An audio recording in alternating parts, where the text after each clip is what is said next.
The reading this morning is Revelation 14. Then I looked, and there before me was the Lamb, standing on Mount Zion, and with him 144,000 who had his name and his Father's name written on their foreheads.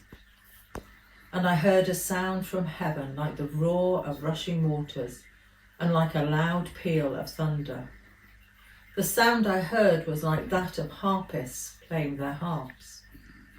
And they sang a new song before the throne and before the 4 living creatures and the elders. No one could learn the song except the 144,000 who had been redeemed from the earth. These are those who did not defile themselves with women, for they remain virgins. They followed the Lamb wherever he goes. They were purchased from among mankind and offered as firstfruits to God and the Lamb. No lie was found in their mouths. They are blameless. Then I saw another angel flying in mid-air, and he had the eternal gospel to proclaim to those who live on the earth, to every nation, tribe, language and people. He said in a loud voice, "Fear God and give him glory, because the hour of his judgment has come. Worship him who made the heavens, the earth, the sea, and the springs of water." A second angel followed and said, "Fallen, fallen is Babylon the Great, which made all the nations drink the maddening wine of her adulteries." A third angel followed them and said in a loud voice, "If anyone worships the beast and its image and receives its mark on their forehead or on their hand, they too will drink the wine of God's fury, which has been poured full strength into the cup of his wrath. They will be tormented with burning sulphur in the presence of the holy angels and of the Lamb.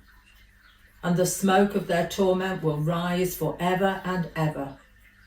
There will be no rest, day or night, for those who worship the beast and its image, or for anyone who receives the mark of its name. This calls for patient endurance on the part of the people of God, who keep his commands and remain faithful to Jesus." Then I heard a voice from heaven say, "Write this: Blessed are the dead who die in the Lord from now on. Yes, says the Spirit, they will rest from their labour, for their deeds will follow them."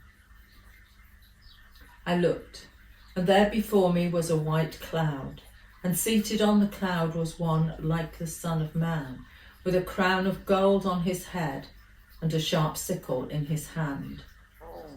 Then another angel came out of the temple and called in a loud voice to him who was sitting on the cloud, "Take your sickle and reap, because the time to reap has come, for the harvest of the earth is ripe." So he who was seated on the cloud swung his sickle over the earth, and the earth was harvested. Another angel came out of the temple in heaven, and he too had a sharp sickle.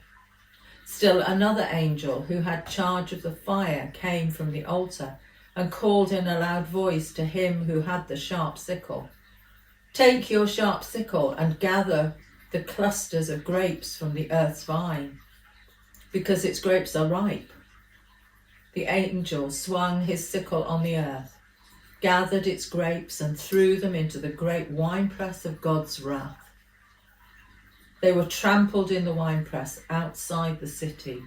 The blood flowed out of the press, rising as high as the horses' bridles for a distance of 1,600 stadia. This is the word of the Lord. Thanks be to God.